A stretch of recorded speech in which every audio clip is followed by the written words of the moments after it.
عن ابی عبداللہ، ان کی کنیت ہے ابو عبداللہ، نعمان ابن بشیر رضی اللہ تعالیٰ عنہ کہتے ہیں قال سمعت رسول اللہ صلی اللہ علیہ وسلم یقول ان الحلال بین وان الحرام بین وبینہما مشتبہات لا يعلمهن كثير من الناس فمن اتقى الشبهات استبرأ لدينه وعرضه ومن وقع في الشبهات وقع في الحرام كالراعي يرعى حول الحمى يوشك أن يرتع فيه ألا وإن لكل ملك حمى ألا وإن حمى الله محارمه ألا وإن في الجسد مضغة إذا صلحت صلح الجسد كله وإذا فسدت فسد الجسد كله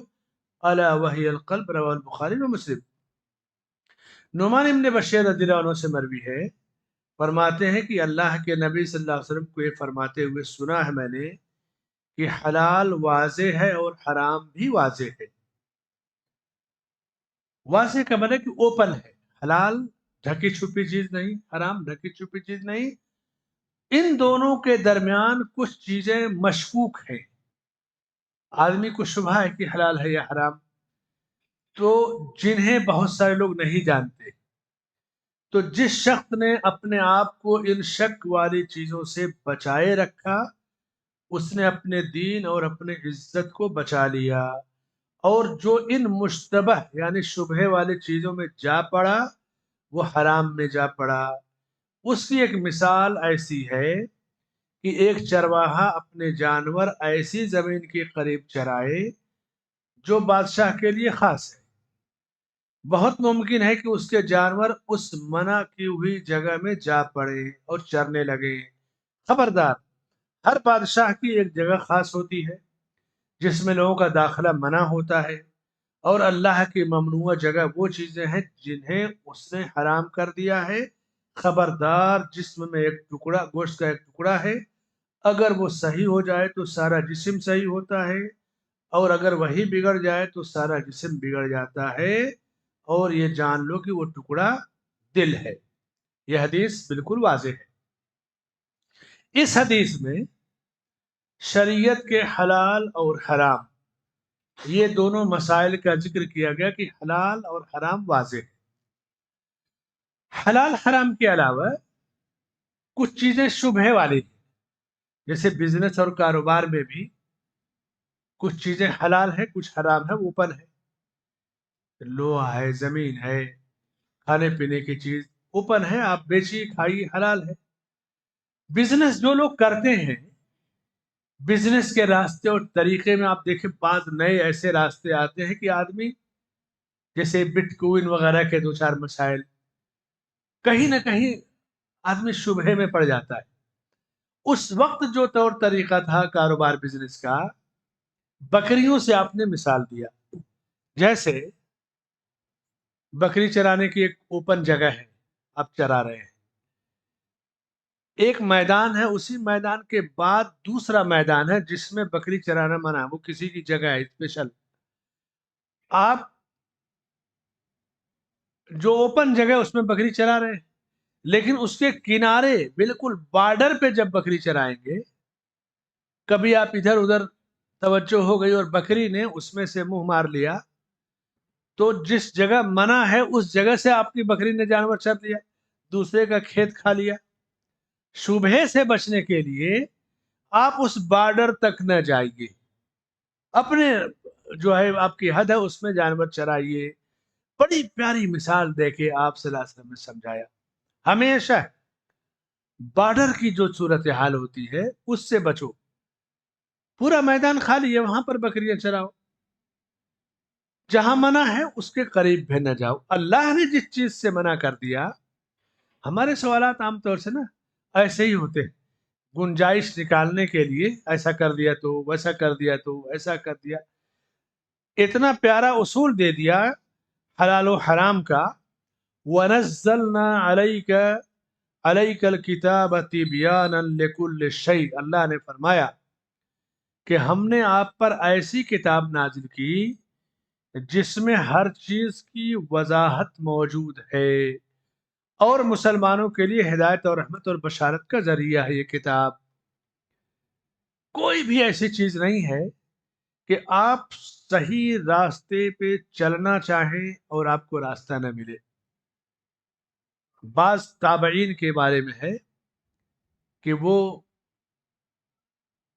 ان کا بچہ کھانے کی چیز بیچ رہا تھا، سفیان ثوری رحمہ اللہ یا اس طرح کے تابعین کے ذکر میں آتا ہے، تو جب کھانے کی چیز بیچ رہا تھا تو ترازو پہ ایک طرف ترازو ہوتا ہے اور اس پہ وزن ہوتا ہے آدھا کلو 1 کلو کا، اور دوسری طرف سامان ہوتا ہے۔ تو وہ جو پلاسٹک یا جس کاغذ میں رکھ کر بیچتے ہیں اور کوئی چیز، اس کے وزن کے برابر وہ جو ترازو کا وزن ہوتا ہے آدھا کلو 1 کلو کا، اس پر وہ کاغذ رکھ دیتے تھے۔ پوچھا بیٹے یہ کیا ہے؟ کہا تاکہ ہم اس کاغذ کے یا پلاسٹک کے وزن کا ہم پیسہ نہیں لیتے، یہ چیز ہمارے روزی میں شامل نہ ہونے پائے۔ سلف کی بعض بیٹیوں کے بارے میں آتا ہے کہ رات کو جب حکومتی کارندوں کی گاڑیاں جاتی اور وہ سلائی کا کام کرتی اور اس کی روشنی میں وہ کچھ کام کر لیتی، تو اپنی روزی کے بارے میں پوچھتی کہ اس کا کیا ہے، کیونکہ یہ تو سرکاری جو ہے روشنی سے ہم نے فائدہ اٹھایا۔ یہ ایمان، تقوی، اللہ کا خوف تھا۔ ہمارے ہاں کیا مزاج ہے؟ سرکار کی چوری جائز ہے، گورنمنٹ کی چوری جائز ہے، یہی سوچتے ہیں نا۔ حالانکہ گورنمنٹ کی چوری کرنا عام آدمی کی چوری کرنے سے بڑا گناہ ہے۔ آپ کہیں گے وہ کیسے؟ علامہ ابن عثیمین رحمۃ اللہ علیہ جو وقت کے سب سے بڑے فقیہ ہیں، اور ان کا ذکر اس لیے اکثر کیا جاتا ہے کہ حدیث، تفسیر، فقہ کو اس صدی میں انہوں نے جس طرح آسانی سے سمجھایا ہے امت کو، اپنے شاگردوں کو، وہ اور کسی کے حصے میں نہیں آتا ہے۔ بہت بڑے فقیہ تھے، اور ہم لوگ جب تھے سعودیہ میں تو ان کے ہاں درسوں میں جاتے تھے، بیٹھتے تھے، ملتے تھے، بہت بڑے فقیہ تھے۔ اللہ تعالیٰ ان کی مغفرت فرمائے۔ ایک آدمی گیا اور کہا کہ میں بجلی کا جو ہے وائر ڈائریکٹ لگا دیا ہوں، گورنمنٹ کی چوری ہے، لوگ بولتے ہیں اس میں کیا حرج ہے، کسی آدمی کی چوری تو نہیں ہے۔ کہا گورنمنٹ کی چوری زیادہ بڑا گناہ ہے۔ پوچھا وہ کیسے؟ کہا گورنمنٹ کیا چیز ہے؟ گورنمنٹ پہ جو لوگ کرسیوں پہ بیٹھے ہیں، گورنمنٹ کا سرکاری مال ان کا مال تو ہے نہیں، یہ لوگوں کے ٹیکس کا پیسہ ہے جو خزانے میں جمع ہوا ہے۔ تو قیامت کے دن جب تم سرکاری مال چوری کرو گے تو ایک آدمی دعویٰ نہیں کرے گا، جتنے لوگوں کا پیسہ ٹیکس کے خزانے میں سب دعویٰ کریں گے کہ اس نے میری چوری کی، اور ایک عام آدمی کی چوری، ایک آدمی کی چوری ہوگی، ایک آدمی دعویٰ کرے گا۔ سمجھانے کا انداز دیکھیے۔ ہمارا کیا مزاج ہے؟ ٹھیک ہے، کوئی چوری کرے، خزانہ لوٹ کے لے کے بھاگ جائیں، پورا اب تو جانتے ہیں پوری ڈیٹیل، گھپلے یا گھوٹالے، یہ تو ہمارے ملک میں ایک رواج چل پڑا، چاہے وہ پورا ملک ہضم کر جائے، لیکن ایک مسلمان اپنے ملک کے تعلق سے امانت دار ہوتا ہے، اس کی روزی میں حرام روزی نہیں آنی چاہیے۔ یہ اسلام کی تعلیم ہے۔ خزانہ لوٹنے والے خزانہ لوٹے، 5,000 کروڑ، 10,000 کروڑ، اب تو یہ بھی نہیں رہ گیا، اب تو 5 لاکھ 2 لاکھ کروڑ کا گھپلا ہوتا ہے۔ ان کی طرف نہ دیکھیے، جو جیسا کرے گا وہ اس کا انجام وہ بھگتے گا۔ ہمارے لیے نبی کی تعلیم یہ ہے کہ ہم شبہے والی چیزوں سے بھی دور رہے۔ اللہ تعالیٰ نے ہمیں حلال اور حرام کو بالکل واضح طور سے سمجھا دیا ہے۔ کچھ چیزیں بالکل واضح ہیں، جیسے کھانا پینا ہے، پھل فروٹ ہے۔ کچھ چیزیں ایسی ہیں جو حرام ہیں، سور کا گوشت ہے، کتے کا گوشت ہے، ریشم کا لباس پہننا ہے، یہ چیزیں حرام ہیں۔ کچھ چیزیں ایسی ہیں جو شبہے والی ہیں، جیسے بعض درندوں کا گوشت، نام لے کر کے تو نہیں ہے کہ فلاں فلاں درندہ حرام ہے، بس چنگل سے کھانے والا، لیکن بعض درندوں کو اللہ کی مخلوق بہت بڑی ہے، آپ نہیں طے کر پائیں گے یہ کیا ہے۔ آپ شبہے والی چیزوں سے دور رہے۔